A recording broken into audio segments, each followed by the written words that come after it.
What is life?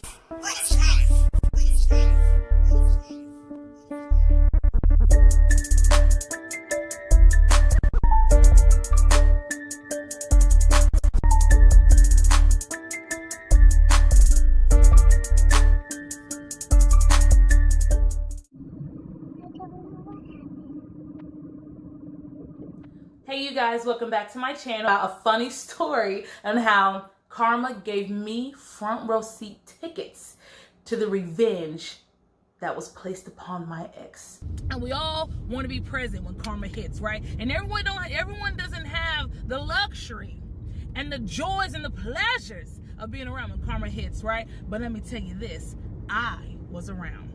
I got to see. I was a witness to how fierce she really is, right? So today's story is about my cheating ex-boyfriend. What happened was I was dating this guy who was very charismatic. He was very intelligent. He had a nice, sexy body, and he knew how to lie. Oh, he could lie so well. His lies were so good. Like, I just couldn't wait for him to come home and lie to me. Like, I was anticipating it. Like, ooh, I wonder what lie he's going to tell me today. Ooh. Anyway, him and I have been together for a couple of years at this point, and he started cheating on me. Now, how I knew he was cheating on me is because you know how you're with somebody and you guys have a routine, and then all of a sudden that person starts breaking that routine, doing other things like up and like bathing every day. You know something ain't right? Like, dude, you haven't bathed in 9 days, and all of a sudden you want to start bathing every day? Oh yeah, I know what's up, yo. I know exactly what's up. This particular week, I noticed that he was bathing, leaving.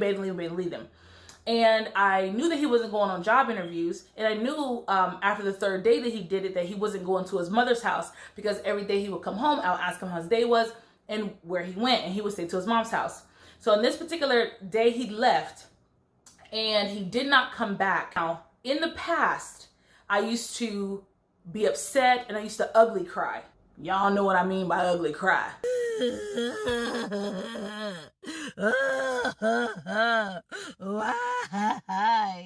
Why for out thou cheated on me, you bastard? Why? But I stopped doing the ugly cry. I was just fed up. I wasn't upset at the fact that he was out all night. I was upset at the fact that he had my car out all night, right? Because I don't know where my car was, poor thing, out there witnessing things that she didn't want to. But anyway, so when he comes to the house, I just say, hey, good morning. You enjoy your evening? And he was like, yeah, I was with my mom. Dude, listen, I was with your mother, so I know you're lying. But he doesn't know this. And I'm just like, oh, really? That's neat. So he was like, okay, I'm about to go take a bath, you know, because I'm tired, I'm gonna lay down. Now, I know that he was tired because he had a long night of cheating, and, you know, cheating is like tiresome. Wears you out, you know, like it's cheating. So before he gets into the shower, he decides to put Nair on his ball sack. Now, why he did it, I don't know. Maybe the girl he was messing around with choked on the pubic hair, and so he wants to prevent it from happening again. I don't know. So he goes to the bathroom, puts Nair on, then goes into the bedroom and puts a towel down, and then he sits on the towel. So when he sat down, he started to nod off a little bit, right? And I was like, okay, is he going to fall asleep with Nair on his balls, or is he going to do it? What happened is he laid back and he nodded off. Now, I could have said, hey, like, are you going to wash that Nair before you went to sleep? But no. No, I didn't. I didn't even say any of that. I looked at him and I said, you know what? That's none of my business.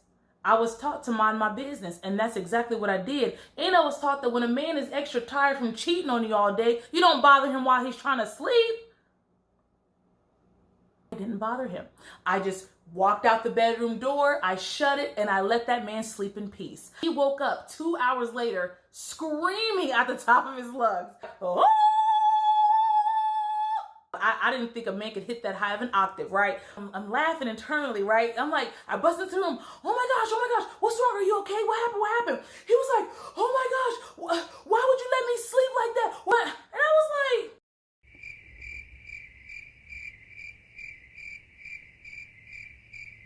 do you think that I was going to sit up here and assist you in cheating on me? Nah, partner, you gotta work for that. So So he gets so mad at me and he's yelling at me. And I'm like, but you know what? Whenever I talk to you or ask you questions about where you at or what you're doing, you always get mad at me and tell me I'm being nosy to mind my business. So when you fell asleep, I figured I just mind my business. Because it's none of my business what you do with Nair down there, right?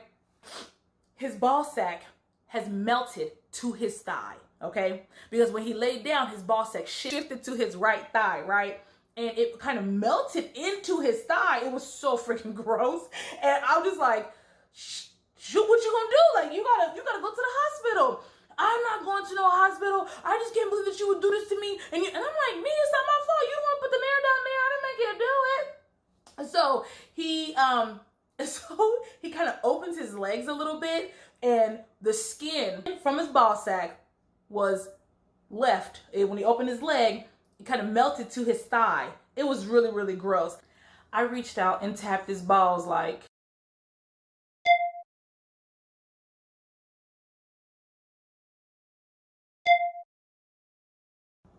yep, those are dead. Like the flesh from his balls was melting off, you guys. That's your fault. You give cheat on me. So he gets up and he just, so he makes his way, like he's like this, right? This is walking. He's like, because it was hurting, remember that? So he gets to the bathroom and then he's trying to wash the Nair off, and it hurts so bad because the skin is coming off of his ball sack and the skin's coming off of his thigh. I'm like, I know he wanted to remove the hair, and he did. Got all the hair off there. And if there was any hair on his thigh, he got the hair off his thigh as well. So we get Neosporin, and he puts it onto his ball sack or whatever. And then we get saran wrap, wrap up his thing in saran wrap. Guys, 2 weeks for his sack to heal. 2 weeks. And you know what? I felt so good inside, because even though I was already fed up and I was ready to go leave the relationship anyway, I'm glad I got to see what Karma had in store for him. Do you hear me? I was extremely excited to see what Karma had in store for him. Now, you know what? I know everyone doesn't have that opportunity to see, but trust and believe, when Karma comes by, it's a wrap. Him and I did finally split up, but the moral of the story... Hey, guys. I'm sorry. This story was stressing me the heck out. I had to get something to eat. So like I was saying, yeah, so the moral of the story is this: never cheat, because you don't know when karma may come around and burn your ball sack. That's what he get, playing with me like that. So anyway, thank you so much for tuning in, and I'll see you guys next week for moral of the story is